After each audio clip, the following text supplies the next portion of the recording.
Assalamualaikum warahmatullahi wabarakatuh. Alhamdulillahilladzi hadana li thariqil qayyim wa faqahna fi dinil mustaqim. Allahumma shalli ala sayyidina Muhammad wa ala ali sayyidina Muhammad.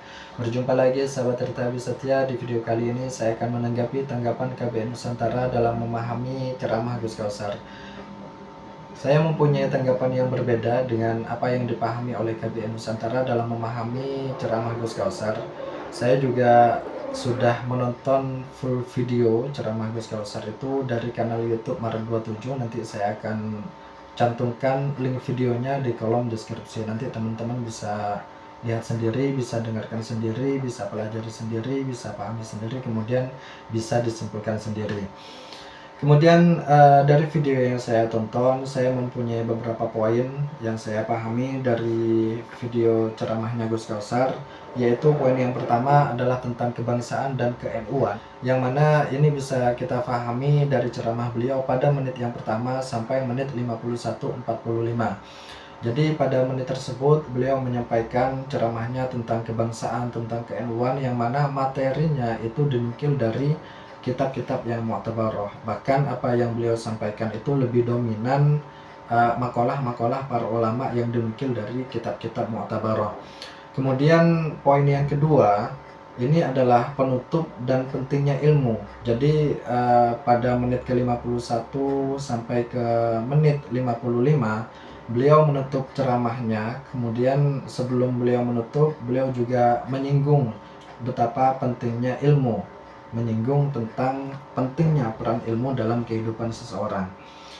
Kita dengarkan bersama ceramah Gus Kausar pada menit 51 sampai menit 55 agar kita tidak gagal dalam memahami isi ceramah beliau ya. Lan kula terakhir kula namung badhe matur anak-anak jenengan ditata sing sae. Muga-muga anak jenengan kabeh gelem ngaji. Amin. Wong NU itu ojo sok-sokan NU terus mau mengandalkan hanya rasa cinta kepada para masyayikh saja. Tidak. NU itu pondasinya keilmuan. Mohon maaf ibu-ibu, mohon maaf. NU itu pondasinya keilmuan. Kata beliau Gus Kausar sebelum mengakhiri ceramahnya, beliau juga menyinggung tentang betapa pentingnya keilmuan. Bahkan kita sebagai warga Nahdliyin dalam mencintai masyayikh NU ini jangan bersandarkan hanya kepada kecintaan saja tanpa berlandaskan keilmuan. Karena kenapa? Karena kata beliau Gus Kausar, karena pondasi NU ini didirikan dengan pondasi-pondasi keilmuan.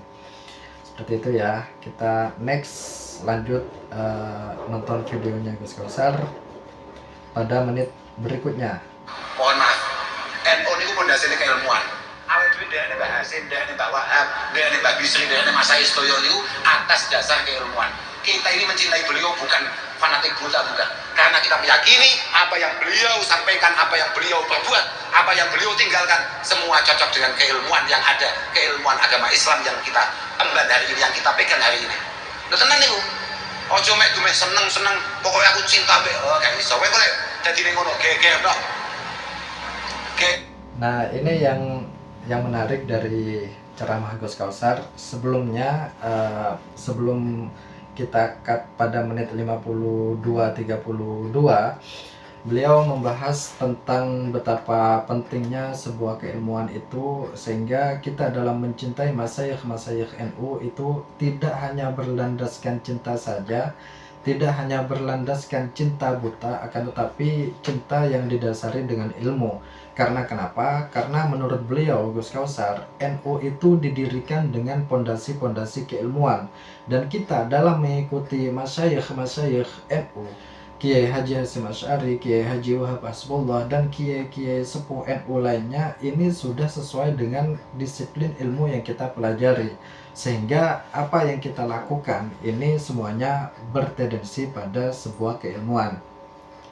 Kita next ya. Geger dok. Saya ini lagi usum pak, lagi usum. Nah, sebelum kita lanjut, saya akan jelaskan sedikit sehingga nanti ketika apa yang kita cintai ini tidak berlandaskan dengan ilmu, maka yang ada ini adalah geger tok, katanya Gus Kausar. Yang ada akan ada suatu kericuhan atau keributan, yang mana keributan ini adalah keributan yang tanpa didasari oleh sebuah keilmuan. Kita lanjut ya. Gegeran antarane wong sing percaya nang Indonesia iki enek keturunane Mbah Kanjeng Nabi, kangge wong gak percaya nang Indonesia iki enek keturunane Mbah Kanjeng Nabi. Ono sing ngomongane Wali Songo itu duduk keturunane Kanjeng Nabi. Karena kok iku kita sebagai santri NU, Wali Songo. Kita kata lagi dari apa yang beliau sampaikan di sini. Beliau mengatakan bahwasanya ada di Indonesia itu yang percaya dan ada juga yang tidak percaya. Bahwasanya di Indonesia itu ada dzurriyyah Kanjeng Nabi, dan ini sesuai dengan apa yang dikatakan oleh Kiai Haji Imaduddin Utsman di dalam ceramahnya ketika di Banten, yang mana ceramah ini merupakan pelantik dari polemik nasab yang terjadi saat ini. Beliau, Kiai Haji Imaduddin Utsman, mengatakan kurang lebihnya bahwasanya dzurriyyah Kanjeng Nabi di dunia itu ada, akan tetapi dzurriyyah Kanjeng Nabi yang ada di Indonesia itu belum terkonfirmasi secara ilmiah. Jadi kurang lebihnya seperti itu. Jadi apa yang disampaikan oleh Gus Kausar ini senada dengan apa yang disampaikan oleh Kiai Haji Imaduddin Utsman. Kita lanjut ya. Kita sebagai santri NU, Wali Songo ini lamun duduk keturunan Kanjeng Nabi, apakah kemudian kita tidak berkewajiban tetap harus berterima kasih akan jasa-jasa beliau? Wah, paham ya? Kalian ini disangkas. Aja goblok-goblok. Wong NU sing cerdas lho, pek bocah. Lamun Wali Songo kuwi ora ono gedhe Mbah Kanjeng Nabi, apakah kita sebagai santri tidak berkeharusan berterima kasih kepada beliau-beliau akan jasa-jasa dakwahnya? Tetap berkewajiban apa ora? Artinya getih itu gak penting. Mulai kapan getih itu penting? Jadi ini ada kaitannya dengan ceramah sebelumnya, yang mana Gus Kausar itu menitik tekankan tentang keilmuan seseorang dalam memahami sesuatu, sehingga kita tidak boleh ikut-ikutan mencintai atau ikut-ikutan dalam suatu permasalahan tanpa kita mengetahui ilmunya. Mulai kapan getih itu penting? Wong getih gawan. Iya Pak, enek wong ditakdir oleh Allah Subhanahu wa taala, ditakdirno dadi anake Pak Kaji. Ana wong ditakdirno dadi anake Bakul Soto. Ana wong ditakdirno duwe. Jadi beliau mengatakan mulai kapan getih itu penting, mulai kapan darah itu penting. Ini perbandingannya apabila darah itu dibandingkan dengan kualitas keilmuan. Artinya kita sebagai manusia atau seseorang yang berpendidikan jangan sampai mendahulukan nasab atau membanggakan nasab daripada keilmuan. Jadi yang harus kita dahulukan itu adalah keilmuan, yang kemudian adalah darah. Seperti itu.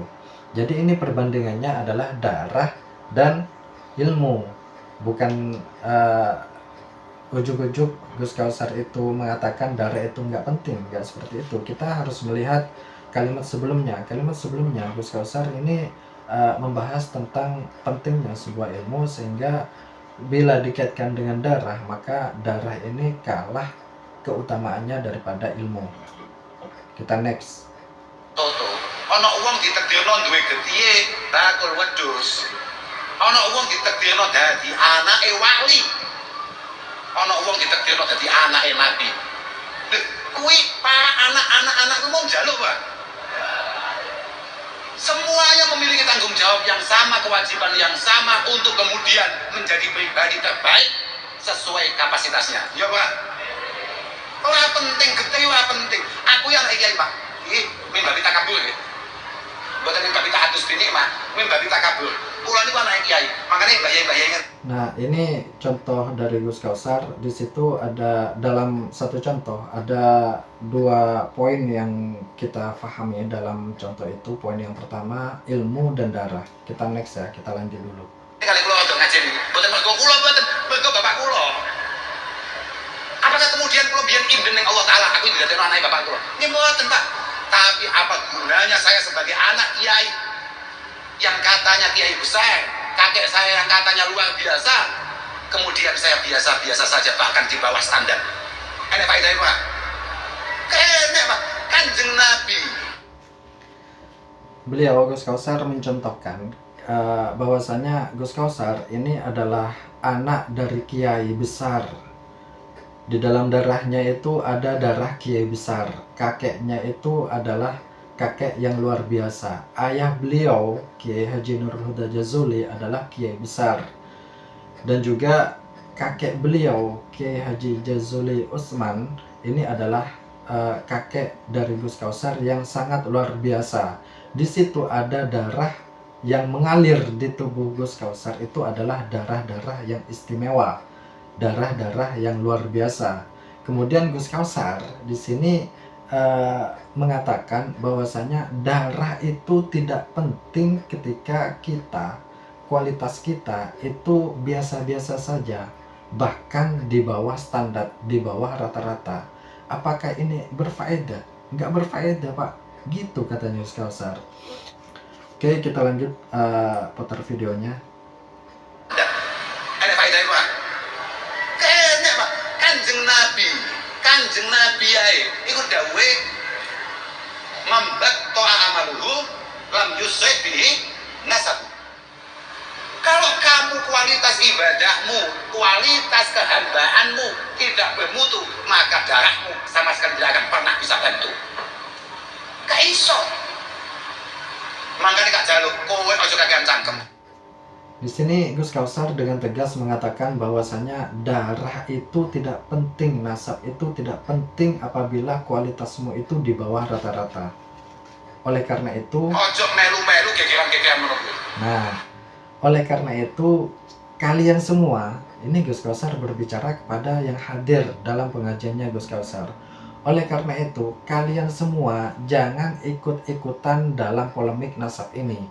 Karena kenapa? Karena apabila kalian semua itu, ini kita pahami dari dawahnya Gus Kausar pada kalimat-kalimat sebelumnya ya.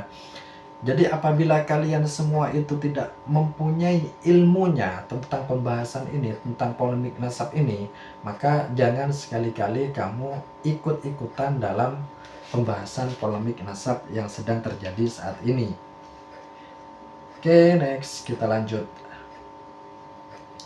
Jadi untuk mengikuti pembahasan polemik pernasapan yang terjadi seperti ini, pesan Gus Kausar, kalian harus ada ilmunya, siapa saja.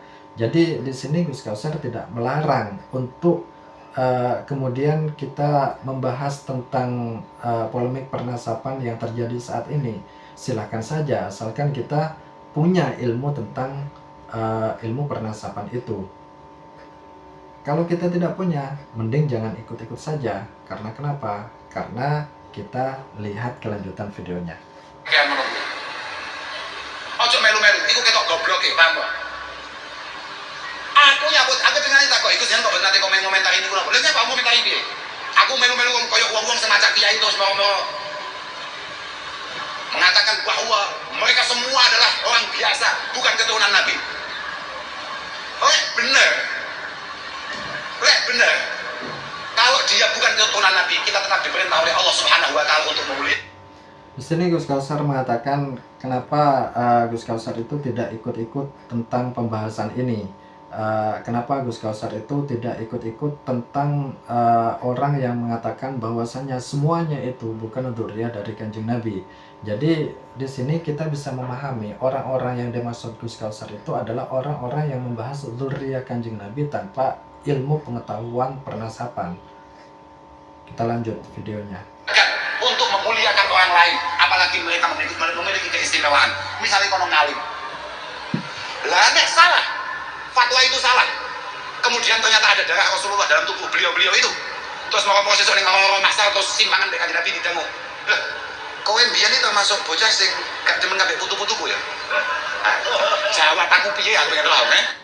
Nah, beliau mengatakan bahwasanya kalau seandainya apa yang dikatakan atau yang difatwakan itu adalah salah, maka nanti ketika di orang-orang mahsyar, di padang mahsyar, kemudian kita bertemu dengan Kanjeng Nabi, kemudian Kanjeng Nabi berkata kepada kita, kamu yang kampanye orang yang anti kepada dzurriyyah Kanjeng Nabi Muhammad SAW.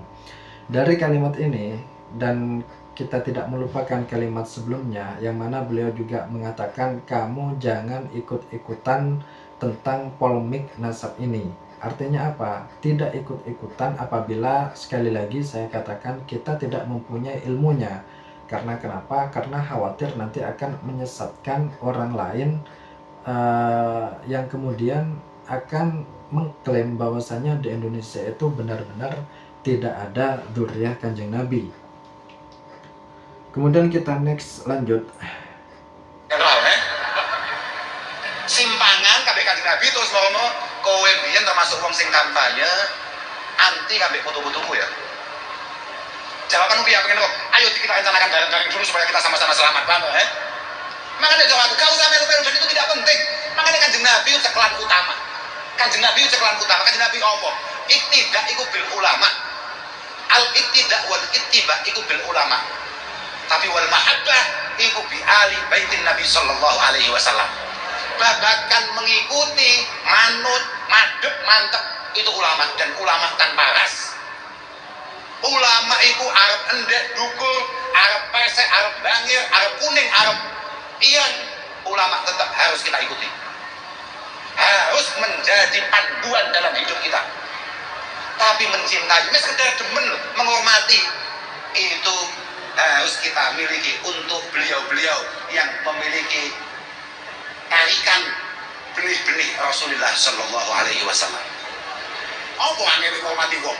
Apalagi ini disebut sebagai, tapi yuk mohon maaf, tapi nuwun sewu, siapapun, saya nggak ngomong apa-apa. Beliau-beliau mohon maaf juga harus mengerti bahwa mbahnya, nenek moyangnya yang namanya Rasulullah Muhammad ibnu Abdullah Shallallahu Alaihi Wasallam mengatakan, halaku ummati bi aidi uhailimatin sufaha'a min Quraisy.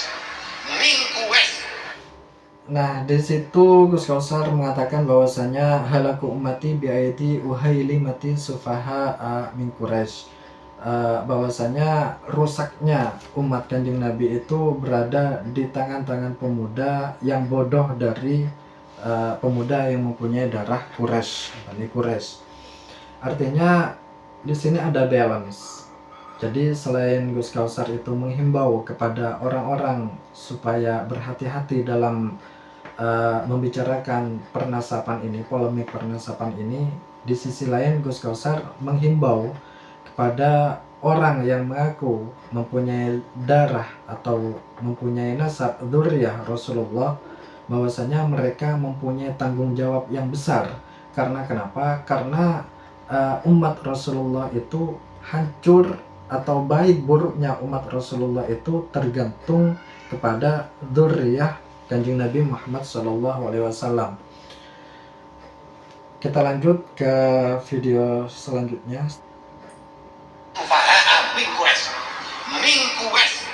Hancurnya umatku, umatnya bahkan Nabi, umatku kisahih, hadis sahih di tangan pemuda-pemuda tidak bisa ngaji tapi berdarah Quraisy.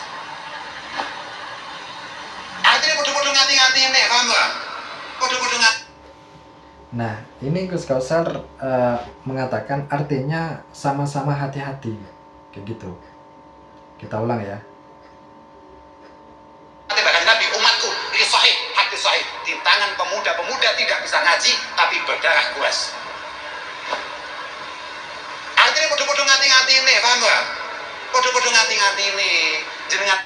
Kan beliau menghimbau bahwasanya kita harus sama-sama hati-hati. Harus sama-sama hati-hati dalam menyikapi hal tersebut. Yang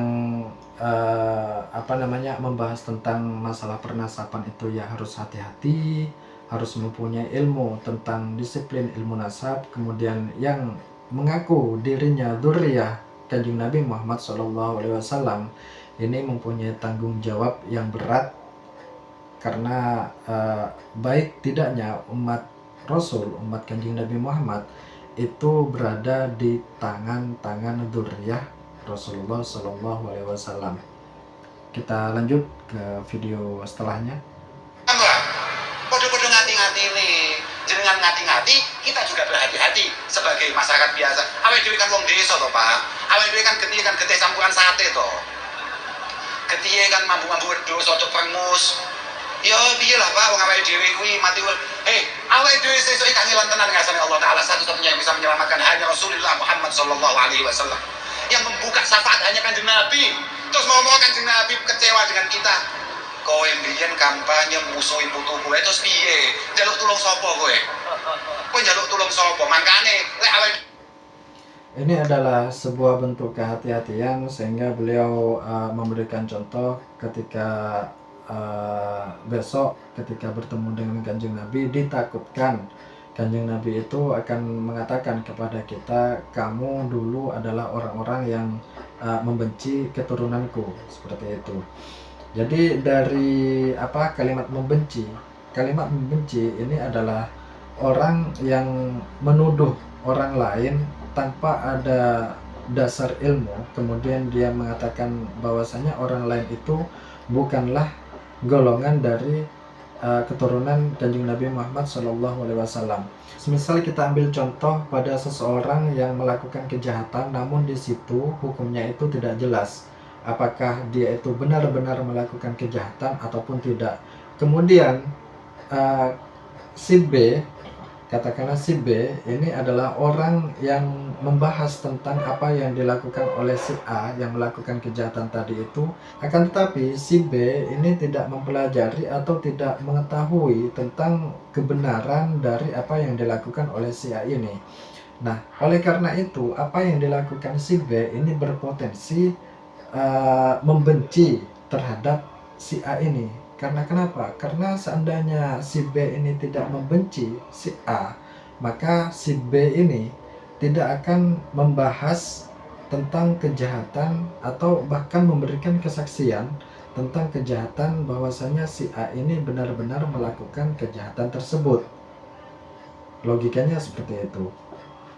Sehingga kita kembali pada kalimat-kalimat sebelumnya, apa yang disampaikan oleh Gus Kausar ini tidak terlepas dari keilmuan tentang permasalahan sesuatu. Jadi apabila kita itu menguasai tentang ilmu pernasaban, maka ya tidak apa-apa kita membahas tentang keabsahan nasab Bani Alawi ini. Akan tetapi apabila kita tidak menguasai tentang ilmu pernasaban, maka sekali lagi kita jangan ikut-ikut dalam permasalahan ini. Biarlah orang yang ahli yang mengkaji tentang pernasaban Bani Alawi ini, seperti itu. awake dhewe gak ngerti permasalahannya mending meneng wis lah lek ana ulama. Nah, ini karena kita tidak ngerti terhadap permasalahannya, mending meneng katanya Gus Kausar. Mending diam saja kalau kita itu tidak mengetahui asal permasalahannya. Entah itu minhum yakni minal habaib sadah atau minal jawiyin minan nusantariyin, siapapun ulamanya, awake dhewe kudu tetep angkat topi, kudu tetep sungkem, kudu tetep dobok ning ngandhape mati urip derek ning beliau-beliau. Kalau hanya sekedar menghormati saja, itu perintah Kanjeng Nabi. Seorang Bishr al-Hafi kemudian ditanya oleh Rasulullah dalam sebuah mimpi, ya Bishr, atadri lima wafa'atallahu baina akrani. Bisa kowe ngerti gak nyapa sebabnya kowe kok diangkat Allah di antara orang-orang yang lain? Kowe nyapa kok keramatnya gak karuan di antara teman-teman kamu yang lain? Ma'adri ya Rasulullah. Boten ngertos Kanjeng Nabi. Kanjeng Nabi bittibaika li sunnati. Bittibaika li sunnati wattibaika wa khidmatika lil ulama'is shalihin wa nasihatika li ikhwanik wa mahabbatika li ahli baiti wa ashabi. Kalau kan itu dari Kanjeng Nabi, nyapa sebabnya seorang bisa keramat dengan asani Allah Subhanahu Wa Taala. Kata Rasulullah, sebabnya derek sunai Kanjeng Nabi, sebabnya manut pasah kompoan kabeh kiai-kiai, kabeh konco-konco dulur api, kemudian memiliki rasa mahabbah terhadap ahli baitin Nabi dan juga para sahabat Kanjeng Nabi. Wes, apa itu kan sangat juga dewe-dewe. Kowe nek ngaji mbek kiai, mbek ulama, kiai itu bisa jawab, bisa habaib. Iku lek kok kangen ngalim ya terus kiai. Iku derekno sampai mati. Sampai mati sampai sowan ngasane Allah Taala. Kok mati kok ditinggal kowe. Jadi hadis yang diungkapkan oleh Gus Kausar ini mengenai cerita Bishr yang merupakan salah satu sahabat yang diangkat derajatnya oleh Allah Subhanahu Wa Taala. Di sini Kanjeng Nabi bertanya kepada Bishr, "Hai Bishr, tahukah kamu kenapa kamu diangkat derajatnya oleh Allah Subhanahu Wa Taala?" Kemudian Bishr di sini mengatakan, saya tidak mengerti wahai Rasulullah. Kemudian Kanjeng Nabi menjelaskan kepada Bisr ini kenapa Bisr ini diangkat oleh Allah derajatnya, karena Bisr ini ittiba li sunnati. Bisr ini mengikuti sunnahnya Kanjeng Nabi. Itu yang pertama. Kemudian yang kedua itu li khidmatika wa khidmatika lil ulama is-solihin. Khidmahnya Bisr kepada ulama-ulama yang soleh. Kemudian wa nasihatika li ikhwanika, nasihat-nasihat, pesan-pesan baik kamu Bisr kepada saudara-saudara kamu. Kemudian yang keempat, wa mahabbatika li ahli baiti wa ashabi, dan rasa cinta kamu kepada ahli bait dan juga para sahabat. Jadi rasa cinta ini akan menjadi cinta yang tulus, akan menjadi cinta yang suci apabila perasaan itu dibarengi dengan pekerjaan. Oleh karena itu nanti ini akan sesuai dengan ayat Al-Quran yang mengatakan, Qul in kuntum tuhibbunallaha fattabi'uni yuhibbukumullah wa yaghfir lakum dzunubakum. Oleh karena itu, Qul, katakanlah Muhammad, in kuntum, apabila kalian semua tuhibbunallaha, mencintai kepada Allah, wa rasulahu, dan cinta kepada utusannya Allah, yang mana dalam konteks ini adalah Kanjeng Nabi, fattabi'uni, maka ikutilah aku. Fattabi'uni ini adalah kalimat supaya kita action, mengimplementasikan cinta kita dalam bentuk action, dalam bentuk suatu ibadah. Fattabi'uni, maka ikutilah aku. Jadi bukan hanya cinta saja, aku cinta kepadamu kemudian tidak ada bukti dari apa yang dirasakan. Dan jadi di sini sudah jelas antara kecintaan buta, kemudian tanpa didasari dengan ilmu, ini tidak akan menjadi Bisr itu akan lebih baik. Jadi seperti itu, kurang lebihnya saya mohon maaf. Wassalamualaikum warahmatullahi wabarakatuh.